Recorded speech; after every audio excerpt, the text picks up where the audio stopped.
വടക്ക് ദർശനമാണെന്ന് വെച്ചോളൂ. സ്വാഭാവികമായിട്ടും വീടിൻ്റെ റിയർ സൈഡ് വന്നിട്ട് തെക്ക് തന്നെ ആവൂലേ. അപ്പം നമ്മൾ തെക്കോട്ട് ഇറങ്ങേണ്ടി വരുന്ന ഒരവസ്ഥ വരും. 3 റൈസ് എന്ന ഉദ്ദേശിക്കുന്ന പൊക്കമാണ് നമ്മൾ ഇതിനു മുമ്പ് പറഞ്ഞു തന്നിട്ടുണ്ട്. പൊക്കമാണ് പടിയുടെ മാനദണ്ഡം, ചവിട്ടുന്ന ഭാഗമല്ല. പൊക്കമാണ് പടിയുടെ മാനദണ്ഡം. ആദ്യത്തെ പടി കാല് വയ്ക്കുന്നു, രണ്ടാമത്തെ പടിയിൽ കാല് വയ്ക്കുന്നു, മൂന്നാമത്തെ പടി നമ്മൾ സിറ്റ് ഔട്ടിലേക്ക് കയറുന്നു അല്ലെങ്കിൽ വീട്ടിലേക്ക് കയറുന്നു എന്ന രീതിയിൽ നമ്മൾ കൊടുക്കും.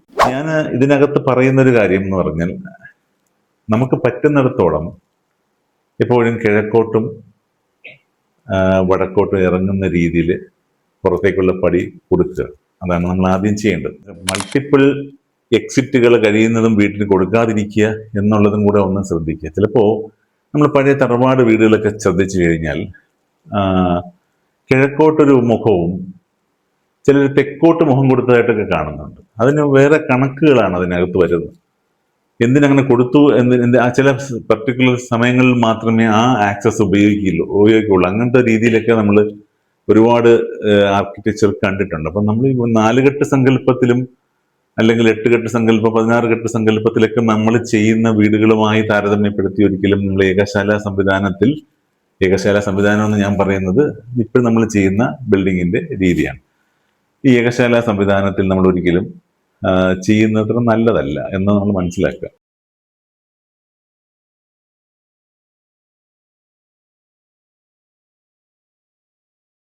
വീട്ടിൽ നിന്ന് പുറത്തേക്ക് ഇറങ്ങുന്ന ഡയറക്ഷൻ ഏതായിരിക്കണം? സ്ഥിരം ഫേസ് ചെയ്യുന്ന ഒരു ചോദ്യമാണ്.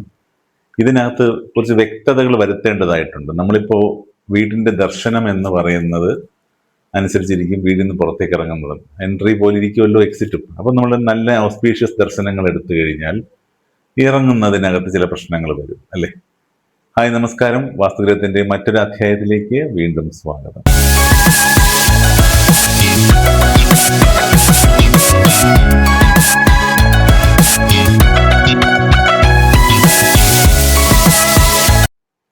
നമ്മൾ വീട്ടിന്റെ ദർശനം ഇപ്പോൾ വടക്ക് ദർശനമാണെന്ന് വെച്ചോളൂ.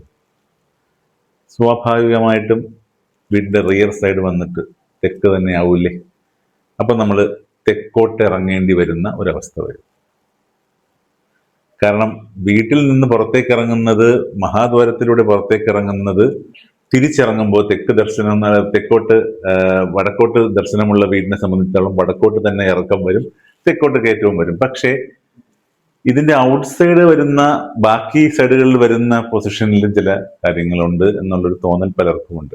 ഇതിനകത്ത് നമ്മൾ മനസ്സിലാക്കേണ്ടതായിട്ടുള്ള ചില പോയിന്റുകളുണ്ട്. വാസ്തുവിന്റെ തത്വം അനുസരിച്ച് എപ്പോഴും കയറുന്നത് തെക്കോട്ടും പടിഞ്ഞാറോട്ടുമായിരിക്കുകയും ഇറങ്ങുന്നത് വടക്കോട്ടും കിഴക്കോട്ടായിരിക്കുകയും ചെയ്യുക എന്നുള്ളതാണ് അതിൻ്റെ ഒരു നിയമം. അങ്ങനെ വരുമ്പോൾ സ്വാഭാവികമായിട്ടും നമ്മൾ വീടിന്റെ ബാക്ക് സൈഡിലെ എക്സിറ്റ്, കിച്ചണിൽ നിന്നുള്ള എക്സിറ്റ്, ഇപ്പം നമ്മൾ അഗ്നികോണിലാണ് കിച്ചൺ കൊടുക്കുകയാണെങ്കിൽ നല്ലത് എപ്പോഴും കിഴക്കോട്ട് ഇറങ്ങുക എന്നുള്ളത് തന്നെയാണ്. അഗ്നികോണിൽ നമ്മൾ കിച്ചൺ കൊടുക്കുമ്പോൾ നല്ലത് എപ്പോഴും കിഴക്കോട്ട് ഇറങ്ങുക എന്നുള്ളത് തന്നെയാണ്. അതുപോലെ തന്നെ വായുകോണിലാണ് കിച്ചൺ കൊടുക്കുകയാണെങ്കിൽ നല്ലത് എപ്പോഴും വടക്കോട്ട് ഇറങ്ങുക എന്നുള്ളത് തന്നെയാണ്. ഈ നല്ലത് ഉള്ളപ്പോഴും ചില സമയങ്ങളിൽ സാങ്കേതികമായിട്ട് ചില ബുദ്ധിമുട്ടുകൾ വരും. കാര്യം വർക്ക് ഏരിയ പോലുള്ള കാര്യങ്ങൾ കിച്ചണോട് ചേർത്ത് കൊടുക്കുമ്പോൾ ഈ വർക്ക് ഏരിയയിൽ നിന്ന് ഇറങ്ങുന്ന കൺവീനിയൻസ് വളരെ ഇമ്പോർട്ടൻ്റ് ആണ്. കാര്യം എന്ന് പറഞ്ഞാൽ കിച്ചന്റെ സ്ലാബിന്റെ പൊസിഷനൊക്കെ നമ്മൾ നോക്കുമല്ലോ. അത് കഴിഞ്ഞിട്ട് അതിന്റെ എൻട്രി എക്സിറ്റ് പോയിന്റ് ഒക്കെ എന്ന് പറഞ്ഞാൽ നമ്മൾ അതിനനുസരിച്ചിട്ട് വേണം ചെയ്യാനായിട്ട്. അങ്ങനെ ഒരു സിറ്റുവേഷൻ വരുമ്പോൾ സ്വാഭാവികമായിട്ടും നമുക്ക് വീണ്ടും ചിലപ്പോൾ ചില നിയമങ്ങൾ തെറ്റിക്കേണ്ടി വരും. അപ്പം അതാണ് ഞാനിവിടെ പറയാൻ ഉദ്ദേശിക്കുന്നത്. പടിയുടെ എണ്ണത്തിൽ കുറേയൊക്കെ നമുക്ക് അഡ്ജസ്റ്റ് ചെയ്യാം. കാര്യം എന്ന് പറഞ്ഞാൽ നമ്മളിപ്പോൾ വീട്ടിലേക്ക് കയറുന്നത് 3 പടി എന്നുള്ള കണക്കിലേക്ക് വരുമ്പോൾ, അതായത് 3 റൈസ് 2 പടി, 3 റൈസ് എന്ന ഉദ്ദേശിക്കുന്ന പൊക്കമാണ് നമ്മൾ ഇതിനു മുമ്പ് പറഞ്ഞു തന്നിട്ടുണ്ട്. പൊക്കമാണ് പടിയുടെ മാനദണ്ഡം, ചവിട്ടുന്ന ഭാഗമല്ല. പൊക്കമാണ് പടിയുടെ മാനദണ്ഡം. ആദ്യത്തെ പടി കാല് വയ്ക്കുന്നു, രണ്ടാമത്തെ പടിയിൽ കാല് വയ്ക്കുന്നു, മൂന്നാമത്തെ പടി നമ്മൾ സിറ്റ് ഔട്ടിലേക്ക് കയറുന്നു അല്ലെങ്കിൽ വീട്ടിലേക്ക് കയറുന്നു എന്ന രീതിയിൽ നമ്മൾ കൊടുക്കും. ഇനി ബാക്കിലേക്ക് വരുമ്പോൾ ശ്രദ്ധിക്കേണ്ട കാര്യം, നമുക്ക് ഇൻ കേസ് നമുക്ക് തെക്കോട്ട് ഇറങ്ങേണ്ടി വന്നാൽ, ഇല്ലെങ്കിൽ നമുക്ക് പടിഞ്ഞാറോട്ട് ഇറങ്ങേണ്ടി വന്നാൽ, ആ ഘട്ടങ്ങളിൽ നമ്മൾ അതിൻ്റെ പടിയുടെ എണ്ണം ഒന്ന് കുറയ്ക്കുന്നത് നല്ലതായിരിക്കും. കാരണം നമ്മളിപ്പോൾ മുകളിൽ ഫ്രണ്ടിലേക്ക് കയറുന്ന പോലെ 3 പടി തന്നെ ബാക്കിലേക്ക് 3 പടി വെച്ച് കഴിഞ്ഞാൽ സ്വാഭാവികമായിട്ടും അവിടെ ഒരു അൺബാലൻസ് ഉണ്ടാവാനുള്ള സാധ്യത. നമുക്കിതിൻ്റെ നമ്മുടെ ഫോർമേഷൻ ലെവലിനൊക്കെ ആശ്രയിച്ചിരിക്കും ഇക്കാര്യങ്ങളൊക്കെ. നമ്മൾ എഞ്ചിനീയറിംഗ് പരമായിട്ട് കൃത്യമായിട്ടുള്ള പൊക്കം, തറ ലെവല്, നമ്മളിപ്പോൾ yard level, road level, yard level, വീടിൻ്റെ ഫ്ലോർ ലെവല്, ഇങ്ങനെ 3 സംഭവങ്ങളാണ് വരുന്നത്. അപ്പം നമ്മൾ റോഡ് ലെവലിനേക്കാളും എപ്പോഴും നമ്മുടെ തറ ലെവല് ഒരു മിനിമം സ്റ്റാൻഡേർഡിൽ 1.5 അടി മുതൽ 2 അടി വരെ പൊക്കിയിടണമെന്ന് നമ്മൾ പറയും. ഇനി ചില സൈഡുകളിൽ റോഡ് ചരിഞ്ഞിട്ടാണെങ്കിൽ വെള്ളത്തിന്റെ ഒഴുക്ക് കാര്യങ്ങളെല്ലാം പരിഗണിച്ചുകൊണ്ട് നമ്മൾ ചിലപ്പോൾ കുറച്ചുകൂടെ ഹൈറ്റിൽ വയ്ക്കും. അപ്പൊ ഇത്തരത്തിൽ നമ്മളിങ്ങനെ ചെയ്തുകൊണ്ടിരിക്കുന്നത് കൊണ്ട് തന്നെ സ്വാഭാവികമായിട്ടും ഈ പടിയുടെ എണ്ണത്തിൽ ചിലപ്പോൾ നമുക്ക് കൃത്യത കൊടുക്കാൻ പറ്റണമെന്നില്ല. ഞാൻ ഇതിനകത്ത് പറയുന്നൊരു കാര്യം എന്ന് പറഞ്ഞാൽ, നമുക്ക് പറ്റുന്നിടത്തോളം എപ്പോഴും കിഴക്കോട്ടും വടക്കോട്ടും ഇറങ്ങുന്ന രീതിയിൽ പുറത്തേക്കുള്ള പടി കൊടുക്കുക. അതാണ് നമ്മൾ ആദ്യം ചെയ്യേണ്ടത്. ഇനി ഒരു കൂട്ടർ സ്ഥിരമായിട്ട് ചോദിക്കുന്ന ഒരു ചോദ്യമാണ്, വീട്ടിൽ നിന്ന് പുറത്തേക്ക് ഇറങ്ങാൻ ബാക്കിലുള്ള പടി അല്ലാതെ തന്നെ സൈഡിൽ എവിടെയെങ്കിലും ഇപ്പോൾ ഈ ലാൻഡ്സ്കേപ്പ് കോൺസെപ്റ്റ് ഒക്കെ വന്നപ്പോഴും, അല്ലെങ്കിൽ ഇപ്പോൾ കോർട്ട്യാർഡ് കോൺസെപ്റ്റ് ഒക്കെ കൊണ്ടുവന്നപ്പോഴും ഒക്കെ സ്വാഭാവികമായിട്ടും ഈ കോർട്ട്യാർഡിലേക്ക് ഇറങ്ങി ഇരിക്കാൻ വേണ്ടിയിട്ടൊരു ഇറക്കം വരും. കോർട്ട്യാർഡ് എപ്പോഴും നമ്മൾ സാധാരണ കൊടുക്കുന്നത് വടക്ക് ഭാഗത്തും കിഴക്ക് ഭാഗത്തുമായിരിക്കും, ആണ് നല്ലത്. അങ്ങനെ കൊടുക്കുമ്പോൾ പ്രശ്നമില്ല, കാരണം നമ്മൾ ഇറങ്ങുന്നത് വടക്കോട്ടോ കിഴക്കോട്ടോ ആയിരിക്കുന്നത് കൊണ്ട് പ്രോബ്ലം ഇല്ല. പക്ഷേ കോർട്ട്യാർഡ് റോങ് സൈഡിൽ കൊടുക്കുക, അല്ലെങ്കിൽ ഒരു എൻട്രി വരുമ്പോൾ നമ്മൾ പടിഞ്ഞാറോട്ടോ തെക്കോട്ടോ ഇറങ്ങുന്നത് ഒരിക്കലും നല്ലൊരു കാര്യമല്ല. അപ്പം നമ്മൾ അതാണ് മനസ്സിലാക്കാനുള്ളത്. എപ്പോഴും നമ്മൾ ഇറങ്ങുന്ന ഡയറക്ഷനെ ഒന്നുകിൽ വടക്ക് അല്ലെങ്കിൽ കിഴക്ക് എന്ന രീതിയിൽ ഡിഫൈൻ ചെയ്യുക എന്നുള്ളതാണ് ഫസ്റ്റ് വേണ്ടത്. ഇനി റൈസ്ഡ് ആയിട്ടുള്ള കാര്യമാണെങ്കിൽ, നമുക്കൊരു പടി കയറി പോകുന്ന ഒരു സിറ്റുവേഷൻ ആണെങ്കിൽ നമുക്ക് തെക്ക് ഭാഗത്തോ പടിഞ്ഞാറ് ഭാഗത്തോ പൊക്കത്തിലേക്ക് വെച്ച് കഴിഞ്ഞാൽ, ഇപ്പൊ ഗസീബോ പോലുള്ള അല്ലെങ്കിൽ പൊക്കത്തിലുള്ള എന്തെങ്കിലും ഒരു സീറ്റിംഗ് ഏരിയ പോലുള്ള കാര്യങ്ങളൊക്കെ ചെയ്യുകയാണെങ്കിൽ ഓക്കെ, നമുക്ക് കാലെടുത്ത് പൊക്കി വയ്ക്കുന്ന രീതിയിൽ ആ ഭാഗത്തേക്ക് കയറ്റം കൊടുക്കുന്ന രീതിയിൽ ചെയ്യുന്നത് നല്ലതായിരിക്കും. അപ്പോൾ തെക്കോട്ടും പടിഞ്ഞാറോട്ടും നമ്മളെപ്പോഴും ശ്രദ്ധിക്കുക, തെക്കോട്ടും പടിഞ്ഞാറോട്ടും കയറുകയും വടക്കോട്ടും കിഴക്കോട്ടും ഇറങ്ങുകയും ചെയ്യുക എന്നുള്ളതാണ് ഇതിലേറ്റവും പ്രധാനപ്പെട്ട കാര്യം. ഇനി ഇവിടെ വേറൊരു കോൺസെപ്റ്റ് കൂടെ നമുക്ക് അപ്ലൈ ചെയ്യേണ്ടി വരും. ചിലപ്പോൾ ഈ കോർട്ട്യാർഡ് പോലുള്ള കാര്യങ്ങൾ ഞാൻ പറഞ്ഞ, അല്ലെങ്കിൽ ഔട്ട് സൈഡിലേക്കുള്ള ഒരു നമ്മളിപ്പോഴത്തെ ആർക്കിടെക്ചറിൽ ഒരുപാട് ഇത്തരം സ്പേസുകൾ നമ്മൾ ക്രിയേറ്റ് ചെയ്യും. അതായത് ഓപ്പൺ ടു സ്കൈ വരുന്ന, നല്ല രീതിയിൽ വരുന്ന, നല്ലൊരു ആംബിയൻസ് വരുന്ന, ഇരിക്കാൻ നല്ല സൗകര്യം കിട്ടുകയും നമുക്കൊരു ശാന്തത കിട്ടുകയൊക്കെ ചെയ്യുന്ന കുറേ ചെടികളും, അപ്പം അങ്ങനെയൊക്കെയുള്ള ആർക്കിടെക്ചർ എലിമെന്റ്സ് നമ്മൾ ക്രിയേറ്റ് ചെയ്യുന്ന സമയത്ത് അതൊരു എക്സ്റ്റൻഷൻ ആണോ എന്നുള്ളത് വളരെ ഇമ്പോർട്ടൻ്റ് ആണ്. ഇപ്പൊ എക്സ്റ്റൻഷൻസ് എപ്പോഴും ഞാൻ പറഞ്ഞിട്ടുണ്ട്, വടക്കോട്ടും കിഴക്കോട്ടും മാത്രമാണ് എക്സ്റ്റൻഷൻ നൽകാൻ അനുയോജ്യമായിട്ടുള്ള കാര്യം. എക്സ്റ്റൻഷൻ ഒരിക്കലും തെക്കോട്ടും പടിഞ്ഞാറോട്ടും വരരുത്. അപ്പൊ നിങ്ങൾ ഈ പറഞ്ഞ സീറ്റിംഗ് ഏരിയ അല്ലെങ്കിൽ അങ്ങനെയുള്ള കാര്യങ്ങൾ ക്രിയേറ്റ് ചെയ്യുമ്പോൾ ഒരു കാരണവശാലും ഇത് തെക്ക് ഭാഗത്തോ പടിഞ്ഞാറ് ഭാഗത്തോ വരരുത്. അങ്ങനെ വരുമ്പോൾ എന്ത് പറ്റും എന്ന് പറഞ്ഞാൽ, നിങ്ങൾക്ക് ഒരു എക്സ്റ്റൻഷനിലേക്ക് വീട് പോകുന്നൊരവസ്ഥ വരും.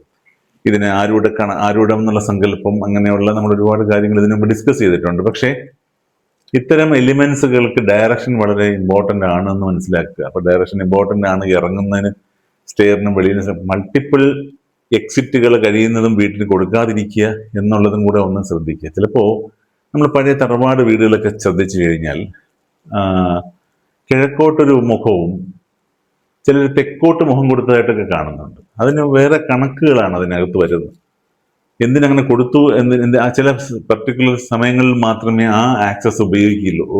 അങ്ങനത്തെ രീതിയിലൊക്കെ നമ്മൾ ഒരുപാട് ആർക്കിടെക്ചർ കണ്ടിട്ടുണ്ട്. അപ്പം നമ്മൾ ഈ 4 കെട്ട് സങ്കല്പത്തിലും അല്ലെങ്കിൽ 8 കെട്ട് സങ്കല്പം, 16 കെട്ട് സങ്കല്പത്തിലൊക്കെ നമ്മൾ ചെയ്യുന്ന വീടുകളുമായി താരതമ്യപ്പെടുത്തി ഒരിക്കലും നമ്മൾ ഏകശാല സംവിധാനം എന്ന് ഞാൻ പറയുന്നത് ഇപ്പോൾ നമ്മൾ ചെയ്യുന്ന ബിൽഡിങ്ങിന്റെ രീതിയാണ്. ഈ ഏകശാല സംവിധാനത്തിൽ നമ്മൾ ഒരിക്കലും ചെയ്യുന്നത്ര നല്ലതല്ല എന്ന് നമ്മൾ മനസ്സിലാക്കുക. ഈ വീടിന്റെ ദർശനവും ഇതിന്റെ നമുക്ക് ഇതിനകത്തുള്ള ഒരു ഫ്ലോയും കൂടെ നോക്കണം കേട്ടോ. സാധാരണ അതിൽ പലരും ശ്രദ്ധിക്കാത്തൊരു കാര്യമാണ്, വീട്ടിന്റെ ഉള്ളിൽ നടക്കുന്നത് ഏത് ഡയറക്ഷനിലേക്കാണ് എന്നുള്ളത്. അപ്പോൾ ഒരു ക്ലോക്ക് വൈസ് മൂവ്മെന്റ് കൂടുതൽ വരുന്ന രീതിയിൽ നമ്മൾ ആർക്കിടെക്ചർ പ്ലാൻ ചെയ്ത് കഴിഞ്ഞാൽ നമുക്ക് കുറച്ചുകൂടെ ഒരു എനർജി ഉണ്ടാവുമെന്ന് പറയും. പക്ഷെ ഇതിന് ഒരു മറുവാദം ഉള്ളത്, ഇപ്പോൾ ലെഫ്റ്റ് ഹാൻഡേഴ്സിനെ സംബന്ധിച്ചിടത്തോളം ഈ ക്ലോക്ക് വൈസ് എന്നുള്ളത് അത്ര ഒരു കംഫർട്ട് സിറ്റുവേഷൻ അല്ല എന്ന് പറയുന്നുണ്ട്. അപ്പൊ അങ്ങനെ വരുമ്പോൾ അവർക്ക് ആന്റി ക്ലോക്ക് വൈസ് ആണ് അവർക്ക് കുറച്ചുകൂടെ മൂവ്മെന്റുകൾ അവർക്ക് നല്ലത്, അവരുടെ പേഴ്സണൽ ഫീലിംഗിൽ നല്ലതായിട്ട് വരുന്നത്. അപ്പൊ അങ്ങനെ വരുമ്പോൾ ഇതിന് ജനറലൈസ്ഡ് കണ്ടീഷൻ ഉണ്ടോ എന്ന് വെച്ച് കഴിഞ്ഞാൽ അവിടെയാണ് നമ്മൾ വീണ്ടും ഡയറക്ഷന്റെ സിഗ്നിഫിക്കൻസിലേക്ക് പോകുന്നത്. ഈ ക്ലോക്ക് വൈസ് കോൺസെപ്റ്റിന് പകരം എപ്പോഴും നമ്മുടെ മൂവ്മെന്റ് നോർത്തിലോട്ടും ഈസ്റ്റിലോട്ടും എന്ന രീതിയിൽ പ്ലാൻ ചെയ്ത് കഴിഞ്ഞാൽ ഒരു പരിധി വരെ നമുക്കിതിനെ അതിജീവിക്കാൻ പറ്റും. അപ്പം നമ്മുടെ മൂവ്മെന്റുകൾ എപ്പോഴും, അപ്പം ഒരാളിത് പറഞ്ഞപ്പോൾ എൻ്റെ അടുത്ത് ചോദിച്ചു, അങ്ങനെയാണെങ്കിൽ ദിവസം കോമ്പസും കൊണ്ട് നടക്കണ്ടേ, നോർത്ത് കാണിക്കുന്നിടത്തോട്ട് പോവാം, ഈസ്റ്റ് കാണിക്കുന്നിടത്തോട്ട് പോവാം എന്ന് പറഞ്ഞ്. അങ്ങനെയല്ല, നമ്മളൊരു കാഷ്വൽ ആയിട്ടുള്ള ഒരു മൂവ്മെന്റ് ആണ് നമ്മൾ നോക്കുന്നത്. അല്ലാതെ മനഃപൂർവ്വം ഞാൻ വടക്ക് ഭാഗത്തേക്ക്, പണ്ടൊരു സിനിമയിൽ പറഞ്ഞതുപോലെ നമുക്ക് വടക്ക് ഭാഗത്ത് എവിടെയെങ്കിലും ഇരിക്കാം എന്ന് പറഞ്ഞിട്ട് ഒരു ജ്യോതിഷൻ പറയുന്ന ഒരു ക്യാരക്ടർ വളരെ പ്രശസ്തമായ സിനിമയിലുണ്ട്. അപ്പൊ അതുപോലെ അത്തരത്തിലുള്ള കാര്യമല്ല ഞാൻ പറയുന്നത്. നമ്മളൊരു സാധനം ഡയറക്ഷൻ നോക്കി ഡയറക്ഷൻ കോൺഷ്യസ് ആയിട്ട് ഇങ്ങനെ ജീവിക്കണം എന്നല്ല അതിൻ്റെ അർത്ഥം. വീട് പ്ലാൻ ചെയ്യുന്ന സമയത്ത് ഇത്തരം ഡയറക്ഷൻ എലിമെന്റ്സ് കൃത്യമായിട്ട് നമ്മൾ ഇൻകോപ്പറേറ്റ് ചെയ്ത് കൊണ്ടുവരാമെങ്കിൽ നമ്മളുടെ മൂവ്മെന്റ് ഓട്ടോമാറ്റിക്കലി അങ്ങനെ ആയിക്കോളും.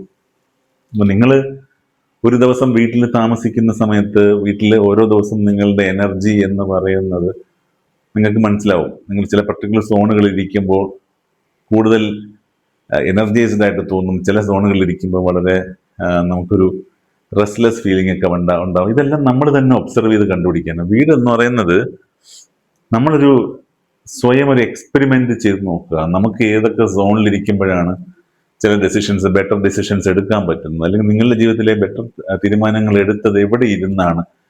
ഇപ്പൊ എൻ്റെ ചില സുഹൃത്തുക്കളെ പറയുന്നത് കേൾക്കാം, ചില തീരുമാനങ്ങൾ എടുക്കാൻ ഞാൻ ഇന്ന സ്ഥലത്ത് പോയിരിക്കും, അല്ലെങ്കിൽ ഇന്ന അമ്പലത്തിൽ പോയിരിക്കും, ഇന്ന അമ്പലത്തിന്റെ ഒരു സൈഡിലൊരു പൊസിഷൻ ഉണ്ട്, ഞാൻ അവിടെ പോയിരുന്നു കഴിഞ്ഞാൽ എൻ്റെ തീരുമാനങ്ങൾ കറക്റ്റായിട്ട് എടുക്കാൻ പറ്റും.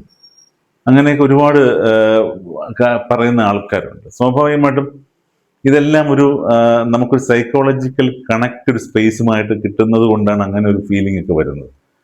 വീട് നമ്മളെ സൈക്കോളജിക്കലി കണക്ട് ചെയ്യാൻ പറ്റിയില്ല എന്നുണ്ടെങ്കിൽ അവിടെ വാസ്തു ശരിയല്ലെന്ന് വേണം മനസ്സിലാക്കാൻ.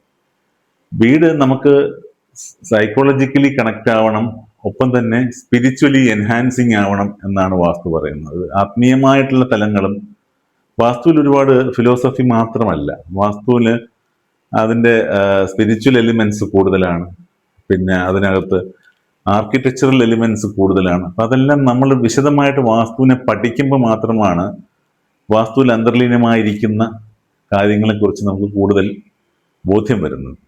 വാസ്തുവിനെ കേവലം ഒരു ഭയത്തിന്റെ എലിമെന്റ് ആയിട്ടും, അല്ലെങ്കിൽ നമുക്കൊരു ഈ വാസ്തു നോക്കുന്നവരെല്ലാം കിറുക്കന്മാരാണ് എന്ന് പറഞ്ഞു നടക്കുന്ന മറ്റൊരു സമൂഹമുണ്ട്. അതാണ് നമ്മൾ മനസ്സിലാക്കാനുള്ളത്. അവർക്ക് പലപ്പോഴും പറ്റാത്തത് കൊണ്ട് സ്വാഭാവികമായിട്ട് അത് തെറ്റ് എന്ന് പറയുന്ന ആൾക്കാരുമുണ്ട്. പിന്നെ ഒരു എഞ്ചിനീയറിനെ സംബന്ധിച്ച്, ഞാനൊരു എഞ്ചിനീയർ ആയതുകൊണ്ട് എനിക്കറിയാം, എഞ്ചിനീയറിനെ സംബന്ധിച്ചിടത്തോളം ഈ വാസ്തു നോക്കുക എന്ന് പറയുന്നത്, വാസ്തു നോക്കി പ്ലാൻ ചെയ്യുക എന്ന് പറയുന്ന ഒരു ടാസ്ക് നമ്മുടെ പ്ലാനിങ്ങിനെ ഒരുപാട് റെസ്ട്രിക്റ്റ് ചെയ്യുന്നുമുണ്ട്. കാരണം ഡയറക്ഷണൽ കോൺഷ്യസ് ആയിട്ട് നമ്മൾ വരയ്ക്കുമ്പോൾ ഒരാൾ അതിനകത്ത്, അപ്പം ഞാനിപ്പോൾ സാധാരണ ഒരാൾ അവിടെ ജീവിക്കുന്നത് എങ്ങനെയാണ് എന്നുള്ളൊരു അസംഷനിലാണ് ഞാൻ ഒരു പ്ലാൻ വരയ്ക്കുന്നത്. അപ്പം എന്നെ സംബന്ധിച്ചിടത്തോളം വാസ്തുവിന്റെ ചെക്ക് പോയിന്റ്സ് എപ്പോഴും ഞാൻ ആഡ് ചെയ്യാറുണ്ട്. ഓരോ സമയത്തും ഒരു ഇന്ന സോണിലേക്ക് ഇയാൾ വരുമ്പോഴത്തേക്കും ഇതിന്റെ എനർജി ലെവൽ എന്തായിരിക്കും. അപ്പൊ ഇതൊരു എനർജി ലെവലിനെ നമ്മൾ ഫോർകാസ്റ്റ് ചെയ്യണം. അല്ലെങ്കിൽ നമ്മൾ എന്താണ് ചെയ്യുന്നത്, എനർജി ഒരാളുടെ ലൈഫ് എങ്ങനെ എൻഹാൻസ് ചെയ്യാം എന്നുള്ളതാണ് വാസ്തുവിന്റെ മോട്ടോ. വാസ്തു ഈ കാലഘട്ടത്തിൽ പലതരത്തിൽ ഉപയോഗിക്കപ്പെടുന്നുണ്ട്, പുതിയ പുതിയ റിസർച്ചുകൾ നടക്കുന്നുണ്ട്, പുതിയ പുതിയ കാര്യങ്ങൾ വരുന്നുണ്ട്. പക്ഷേ അവിടെയെല്ലാം വാസ്തുവിന്റെ അടിസ്ഥാനപരമായ നിയമങ്ങൾ എന്നും നമ്മൾ നേരത്തെ പ്ലാൻ ചെയ്ത അല്ലെങ്കിൽ പറഞ്ഞിട്ടുള്ള ടെക്സ്റ്റ് ബുക്കുകൾ, നമ്മുടെ മാസ്റ്റർ ടെക്സ്റ്റ് ബുക്കുകളിൽ പറഞ്ഞിട്ടുള്ള കാര്യങ്ങൾ തന്നെയാണ് പോയിട്ടുള്ളത്. അതിന് അപ്പുറത്തേക്ക് അതിനൊരു ചിന്താ പദ്ധതിയൊക്കെ പുതിയതായി ഉണ്ടാക്കിക്കൊണ്ടുവരുന്ന ഒരുപാട്, ഇതെല്ലാം ഇതിനകത്ത് റിസർച്ച് ചെയ്യുന്ന ഒരുപാട് ആൾക്കാരുണ്ട്. അപ്പൊ അവര് എക്സ്പെരിമെന്റലായിട്ടും ചില സ്ഥലങ്ങളിൽ പല കാര്യങ്ങളും ചെയ്യിപ്പിച്ച് നോക്കിയിട്ട് അവിടെ റിസൾട്ട് ഉണ്ടാവുന്ന സമയത്ത് സ്വാഭാവികമായിട്ടും അവര് പുതിയ പുതിയ കാര്യങ്ങൾ വാസ്തുവിലേക്ക് എഴുതി ചേർക്കുന്നത് പോലെ ചേർത്ത് വയ്ക്കാറുണ്ട്. ഇതിനൊരു ആധികാരികത ഉണ്ടോ എന്നുള്ളതിനെ പറ്റിയുള്ളൊരു ചർച്ചയും ഒരു സൈഡിൽ വേറെയുണ്ട്. ഇതെന്തിനാണ് ഉപയോഗിച്ചിരുന്നത് എന്നുള്ളത് നമ്മൾ മനസ്സിലാക്കി കഴിഞ്ഞാൽ നമുക്കൊരു ഏറ്റവും നല്ലൊരു കംഫർട്ട് സോൺ ക്രിയേറ്റ് ചെയ്യാൻ ചില നിയമങ്ങൾ പാലിച്ചാൽ പറ്റും. അല്ലെങ്കിൽ കോസ്മിക് ഓർഡറിൽ ഒരു നിർമ്മിതിയെ, നമുക്ക് വീടെന്ന് മാത്രമല്ല ഒരു നിർമ്മിതിയെ, എനി ബിൽറ്റ് സ്ട്രക്ചർ നമുക്കൊരു കോസ്മിക് ലെവലിൽ കൊണ്ടുവരാൻ പറ്റും എന്നുള്ള ഒരു ബ്യൂട്ടിഫുൾ തോട്ടാണ് വാസ്തു എക്സിക്യൂട്ട് ചെയ്തിരിക്കുന്നത്. ഇത്രയും വർഷങ്ങൾ, നൂറ്റാണ്ടുകളൊക്കെ. ഇപ്പം രാമായണത്തിലും മഹാഭാരതത്തിലും പോലും വാസ്തുവിന്റെ പരാമർശങ്ങൾ ഉണ്ട് എന്നുള്ളത് മനസ്സിലാക്കാം. അപ്പൊ അങ്ങനെ നമ്മൾ ഒരുപാട് കാര്യങ്ങൾ ഇത്തരം നമ്മൾ എപ്പിക്സിൽ എടുത്താലും എല്ലാത്തിലും ഈ വാസ്തു, അപ്പൊ എത്ര കാലം മുമ്പാണ് ഈ വാസ്തു പരാമർശത്തിലേക്ക് വന്നതെന്നുള്ളതാണ് നമ്മൾ മനസ്സിലാക്കുക. വാസ്തു എന്ന് പറയുന്നത് സ്പേസിനെ കുറിച്ചുള്ള ഒരു സയൻസ് ആണെന്നുള്ളത് കൃത്യമായി മനസ്സിലാക്കുക. വാസ്തു സ്പീക്ക് അബൌട്ട് സ്പേസ് എന്ന് ഞാൻ എപ്പോഴും പറയും. വാസ്തു ഡയറക്ഷനെ പറ്റിയാണ് എല്ലാവരും പറയുന്നത്, പക്ഷെ ഡയറക്ഷൻ മാത്രമല്ല, വാസ്തു സംസാരിക്കുന്നത് ഒരു സ്പേസിനെ കുറിച്ചാണ്. അപ്പൊ ഞാൻ നിങ്ങളുടെ മുമ്പിൽ ഇരുന്ന് സംസാരിക്കുന്ന ഈ ഒരു സ്പേസ് തരുന്ന ഒരു എനർജി ഉണ്ട് എനിക്ക്. ഇതൊരു വേറൊരു സ്ഥലത്ത് പോയിരുന്നാൽ ചിലപ്പോൾ എനിക്ക് നിങ്ങളോട് ഇങ്ങനെ സംസാരിക്കാൻ പറ്റണമെന്നില്ല, ആശയങ്ങൾ വരണമെന്നില്ല. ഇതെല്ലാം നമ്മളെ സ്വാധീനിക്കുന്ന ചില സോണുകളിൽ നമ്മൾ എനർജീസ് ചെയ്ത് ഉണ്ടാക്കുന്ന ചില കാര്യങ്ങളാണ്. അപ്പൊ അത് വാസ്തുവിൽ അതിന് വളരെ ഇമ്പോർട്ടൻസ് ഉണ്ട്. അപ്പൊ ഇത്രയും കാര്യങ്ങൾ ഞാൻ പറയാൻ ഉദ്ദേശിക്കുന്നതാണ് പറഞ്ഞത്. മറ്റൊരു നല്ല വീഡിയോയുമായി നിങ്ങളുടെ മുന്നിൽ എത്തുന്നവരെ നന്ദി, നമസ്കാരം.